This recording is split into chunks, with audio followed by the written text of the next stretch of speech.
Let me tell you about RT. We got the story from timcast.com. Staff of RT America laid off as network announces it is halting production.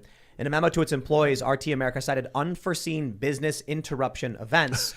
Yeah, it could be war. But let me tell you something. Just said war in quotes. Let me tell you about Russia Today and Sputnik. I was at the RT and Sputnik offices in 2016 during the election with Cassandra Fairbanks, and the people in that office, every single one save Cassandra, was a pro-Democrat, pro-Hillary activist or individual. They were crying when Donald Trump started winning and then when he won. People were crying. How many rubles were you paid to say that, Tim? 0 rubles. All of the rubles. We No, it's all Bitcoin know. these days. We know He promised he'd from get the the Russian dossier that the Ukrainians had nothing to do with. No.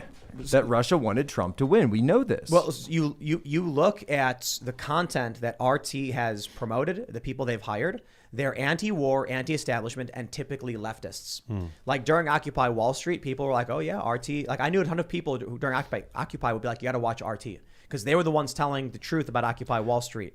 Or another way to put it is promoting anti-establishment protests in the United States that could potentially destabilize. I thought RT and Al Jazeera were great sources during the Syrian when they wanted to go and invade Syria. I was like, what's really going on? And it was like people like Lee Camp. People like Lee Camp speaking out against the Syrian war on RT. I don't know if he was on his RT show at that point, if he had started Redacted Tonight at that point, or if he was still on his first show. Lee Camp. He's anti-war. I've known him for a long time. I always thought of him as more of a lefty guy. Redacted Tonight was a show on RT. It says Redacted Tonight has been canceled because the U.S. war machine can't handle the truth. If you want to follow my work, go to leecamp.com. But not only that, his show on Spotify. So let me see. He retweeted it a while ago. It's probably on mine. I don't know if Twitter's going to let me pull it up because I'm going to make me log in.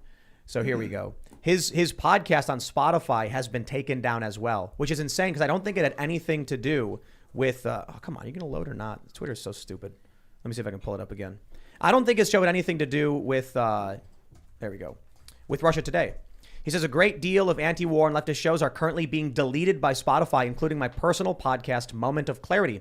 You can continue to get all of my stuff by signing up for my email list at leecamp.com and radindiemedia.com. My question is, if that's just Lee Camp's personal podcast, which he also has on YouTube, Moment of Clarity, he's got 18,000 subscribers, why did he get banned from Spotify?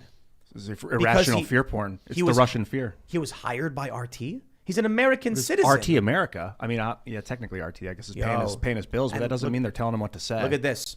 Rachel Blevins, who does not work for RT anymore because RT doesn't exist, is labeled Russian state-affiliated media on Twitter. She's never going to be able to get rid of that. None of these people are. I hope they do. I mean, this is something I want to talk about Maajid Nawaz with. How long after you commit a crime or some sort of transgression do you have to bear the title of that?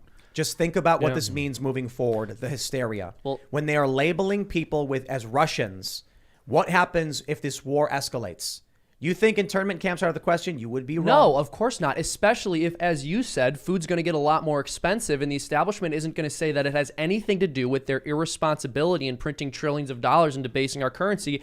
It's because of what the Russians are doing in Ukraine. Blame them. It's their fault. And your Russian next door neighbor, if you happen to have one, is just as culpable as anybody else, or more culpable than we are, certainly. And so, no, it's not out of the question. When food gets expensive and you have to decide who gets it, then the prisoners are not the ones. Look, they're going to scapegoat some. I'm not saying it's necessarily going to be the Russians, but they're going to scapegoat somebody for their irresponsibility. It's already started. Yeah. And it's clearly already started. They are being scapegoated. They're being scapegoated for the inflation. And not just like if you're from Russia, if you're from Belarus, right? And I've talked to Belarusians, right? I've heard from Russians about this. I heard you're sleeping with a Belarusian. Oh yeah, that's one way to put it. They hate this. They hate this war, but you have to understand they are underneath their regimes, right? These are not democracies. You can't actually judge this the exact same way that you would somewhere else, right?